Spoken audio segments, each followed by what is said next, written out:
নমস্কার বন্ধুরা, পার্বতী রান্নাঘরে সবাইকে স্বাগত জানিয়ে আজ আবার চলে এসেছি আমি একটা নতুন রান্না নিয়ে। বাজার থেকে আমি বড় বড় দেখে চিংড়ি মাছ নিয়ে এসেছি, সেটাকেই আজকে রান্না করে তোমাদেরকে দেখাবো।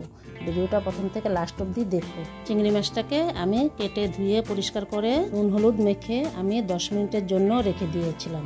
এখন আবার একটু কাশ্মীরি লঙ্কার গুঁড়ো মেখে নিয়েছি। তারপর একটা ফ্রাই প্যান বসিয়ে দিয়েছি আর সরষের তেল গরম করতে দিয়ে দিয়েছি।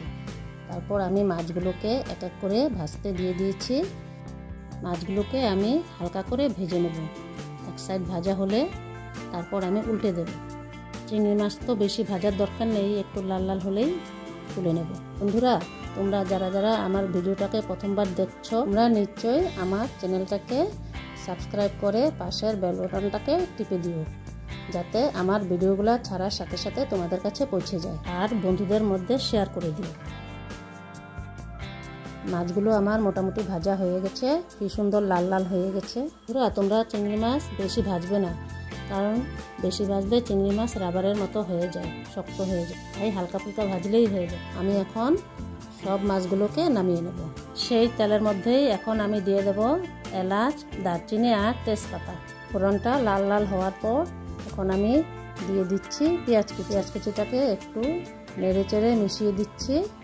যেটাকে আমি একটু হালকা আঁচে লাল লাল করে ভেজে নেব।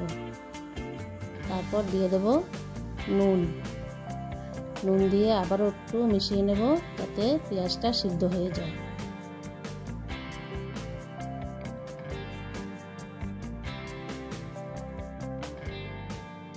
পেঁয়াজ কুচিটা আমার হালকা হালকা ভাজা হয়ে গেছে। এখন দিয়ে দেব আদা আর কাঁচা লঙ্কা আর রসুন বাটা। তারপর আবারও একটু মিশিয়ে দেব নেড়ে চেড়ে। তারপর দিয়ে দিচ্ছি টমেটো বাটা, হলুদ গুঁড়ো, লঙ্কা গুঁড়ো।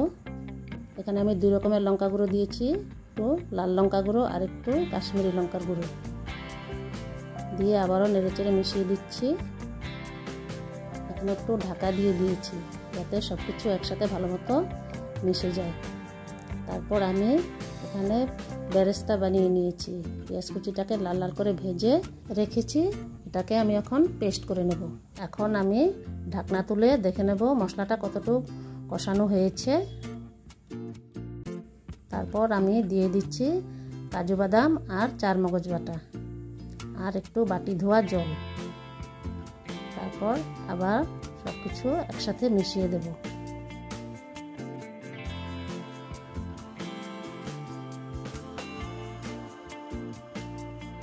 মশলাটাকে ভালোভাবে কষানোর জন্য আমি একটু ঢেকে রেখে দেব।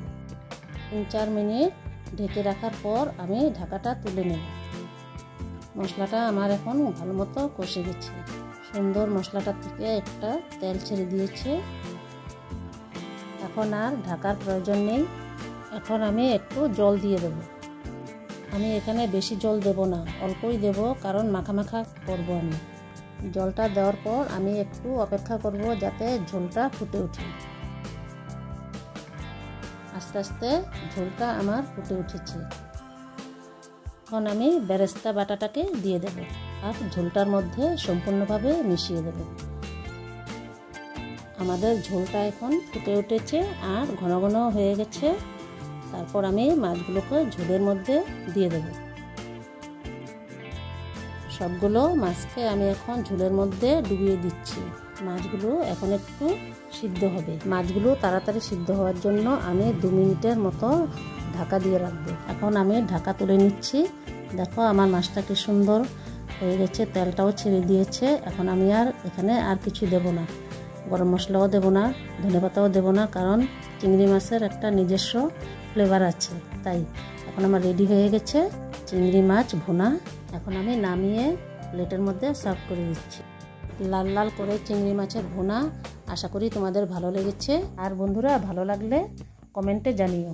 এমন ভিডিও আরও যদি দেখতে চাও, আমার চ্যানেলটাকে লাইক করে দিও, শেয়ার করে দিও, সাবস্ক্রাইব করে দিও বন্ধুদের মধ্যে। তাহলে বন্ধুরা, আজ এখানেই বিদায় নিচ্ছি। দেখা হচ্ছে অন্য কোনো রেসিপি নিয়ে। ততক্ষণ টাটা, সবাই ভালো থেকো, সুস্থ থেকো আর আমার সাথে থেকো। ভিডিওটাকে পুরো দেখার জন্য ধন্যবাদ।